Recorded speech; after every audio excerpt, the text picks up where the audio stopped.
السلام عليكم ورحمة الله وبركاته. الحمد لله رب العالمين والصلاة والسلام على رسوله الأمين وعلى آله وصحبه الفائزين برضا الله. يا عباد الله اتقوا الله.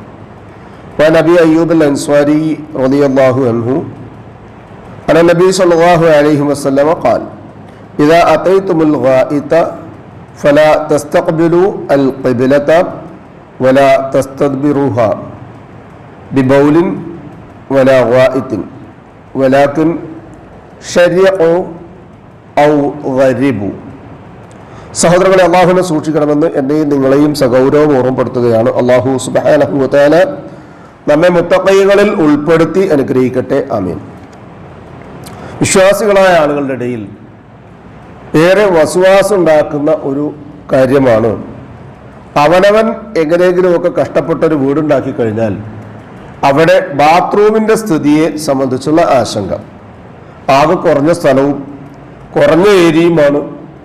അവിടെ ഒരു ചെറിയ ബാത്ത് അറ്റാച്ച്ഡ് റൂം സജ്ജീകരിക്കുമ്പോൾ ഇബിലേക്ക് അഭിമുഖമായോ പ്രതിമുഖമായോ വന്നു കഴിഞ്ഞാൽ അത് പല പ്രാവശ്യം പൊളിക്കുന്ന അവസ്ഥ പല നാടുകളിലുമുണ്ട്. എന്നാൽ ഈ രംഗത്ത് നമുക്ക് കാണാൻ കഴിയുന്നത്, പ്രത്യേകിച്ച് ശൗചാലയങ്ങൾക്ക് പല പേരുകളാണ് ഖുർആനിലും ഹദീസിലും ഒക്കെ നൽകപ്പെട്ടിട്ടുള്ളത്. ഖലാ, ഓപ്പൺ പ്ലേസുകളിൽ ചെയ്യുന്ന തുറന്നിട്ട അത്യാവശ്യം പ്രാഥമികമായ കാര്യങ്ങൾ നിർവഹിക്കാൻ ആവശ്യമായത്.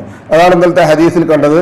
അവനവന്റെ വസ്ത്രം കൊണ്ട്, സ്ത്രീ ആയിരുന്നാലും പുരുഷനായിരുന്നാലും, ഉട്ടെടുത്ത വസ്ത്രങ്ങൾ കൊണ്ട് മാത്രം ബാഹ്യമായ മറ സൃഷ്ടിക്കാൻ കഴിയുന്നവ. മറ്റൊന്ന് ഗായിത്ത്, അടച്ചുറപ്പുള്ളവ, മുകൾ ഭാഗം മേഞ്ഞതും ചുറ്റുഭാഗം പടുത്തതുമായത്. പിന്നെന്താ ഹമ്മാം, ബാത്റൂം, എല്ലാവിധ സംവിധാനത്തിനും കുളിക്കാനും മറ്റുതര കാര്യങ്ങൾക്കും ഒക്കെയുള്ള ഒരു സംവിധാനം. എന്നാൽ മറ്റൊന്നുണ്ട്, മറാഹിൽ എന്നാണ് അവയെ സംബന്ധിച്ച് പറയുക, പൊതു കക്കൂസുകൾ, പൊതു ശൗചാലയങ്ങൾ. ഇങ്ങനെയുള്ളതിൽ ഏതെങ്കിലും ഒരെണ്ണം തിരഞ്ഞെടുക്കുമ്പോൾ ഇതാ അതൈത്തുമുൽ ഗായിത്ത്, നേരത്തെ പറഞ്ഞതുപോലെ അടച്ചുറപ്പുള്ള ഭദ്രമായ ഒരു സംഗതിയാണെങ്കിൽ പോലും നിങ്ങൾ അവിടെ എത്തിക്കഴിഞ്ഞാൽ ഫലാ തസ്തഖ്ബിലു, നിങ്ങൾ ഖിബ്ലക്ക് അഭിമുഖമായി ഇരിക്കരുത്.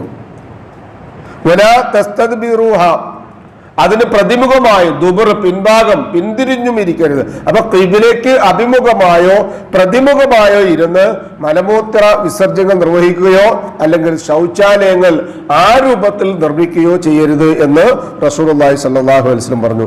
വലാകിൻ, പക്ഷേ ശർഉ ഔ ഗരിബു, നിങ്ങൾ അതിന് പ്രതിമുഖമാകുന്ന ഒന്നുകിൽ പടിഞ്ഞാട്ടാവുക അല്ലെങ്കിൽ കിഴക്കോട്ടാവുക എന്ന് റസൂലുള്ളാഹി സ്വല്ലല്ലാഹു അലൈഹി വസല്ലം പറഞ്ഞു. നമ്മുടെ നാടുകളിൽ ഇത് കഅബയുമായി ബന്ധപ്പെട്ട് അതിന്റെ ചുറ്റുഭാഗത്ത് താമസിക്കുന്ന ആളുകളെ സംബന്ധിച്ചു കൂടിയാണ് ഈ പരാമർശം എന്ന് നമ്മൾ മനസ്സിലാക്കുക. അബൂ അയ്യൂബ് അൻസാരി റളിയല്ലാഹു അൻഹു പറയാ, ഖദിംന അശ്ശാം, ഞങ്ങൾ സിറിയയിൽ ചെന്നു. സിറിയ എന്ന് പറഞ്ഞാൽ കഅബയുടെ 4 മൂലകളാണുള്ളത്. ആദ്യത്തെ മൂല ഹജ്ജും ഉംറയൊക്കെ ചെയ്യുന്ന തവാഫ് തുടങ്ങുന്ന ആദ്യത്തെ മൂല ഹജറുൽ അസ്വദ്, രണ്ടാമത്തത് ഇറാഖ്, മൂന്നാമത്തത് സിറിയ, നാലാമത്തത് റുക്നുൽ യമാനി. അപ്പൊ ഇങ്ങനെയുള്ളതിലെ 3ാമത്തെ മൂലയുടെ ഭാഗത്തായിരുന്നു അവർ പ്രവേശിക്കുന്നത്. അപ്പൊ അവരുടെ ജസ്റ്റ് ഓപ്പോസിറ്റ് എന്ന് പറയാവുന്ന രൂപത്തിൽ തന്നെയാണ് അവിടെ പൊതു ശൗചാലയങ്ങൾ നിർമ്മിക്കപ്പെട്ടതായി. കഅബക്ക് അഭിമുഖമായിട്ടാണ് അവയൊക്കെ നിർമ്മിക്കപ്പെട്ടിട്ടുള്ളതും.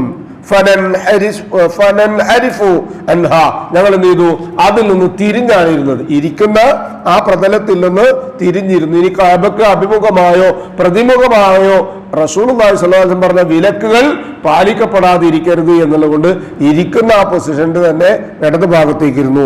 വനസ്തഗ്ഫിറുല്ലാഹ, അല്ലാഹുവിനോട് പൊറുക്കൽ തേടുകയും ചെയ്തു.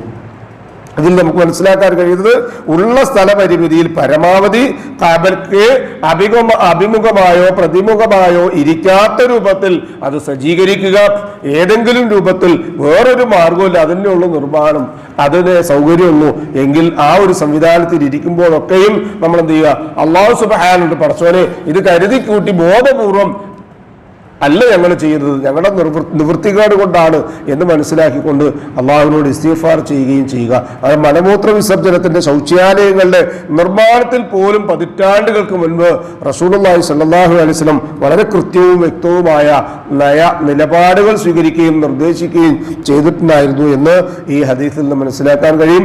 സ്വഹാബത്ത് ആ വിഷയത്തിൽ പോലും എത്ര കണിശതയോടുകൂടിയാണ് പ്രവാചകന്റെ കൽപ്പനകളെ സ്വീകരിച്ചിരുന്നത് എന്ന് കൂടി അതിൽ നിന്ന് മനസ്സിലാക്കാൻ കഴിയും. നമുക്കിന്നിപ്പോ റസൂലുള്ളാഹി സ്വല്ലല്ലാഹു അലൈഹി വസല്ലം പറഞ്ഞു അല്ലെങ്കിൽ ചെയ്തു എന്നൊക്കെ പറഞ്ഞാൽ അതൊക്കെ ഒരു ലാഘവത്തോടു കൂടി സാധാരണ മട്ടിൽ കാണുന്ന അവസ്ഥയുണ്ട്.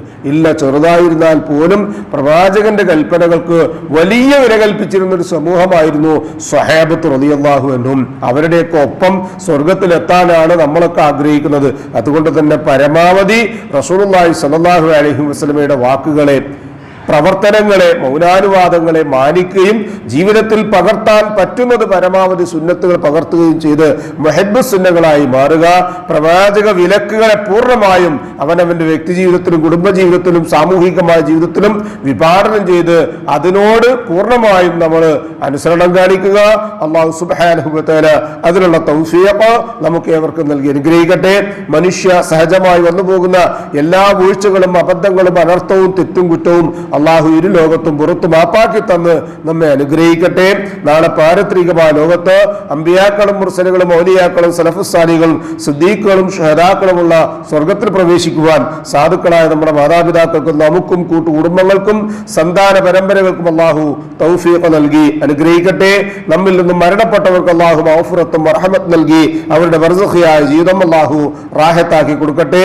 രോഗികളായ ആളുകൾക്ക് ഷാഫിയായ റബ്ബ് ആജിലും കാമിലുമായ ഷിഫ നൽകി അനുഗ്രഹിക്കട്ടെ. ആഫിയത്തും ദീർഘായുസ് നൽകി അനുഗ്രഹിക്കട്ടെ.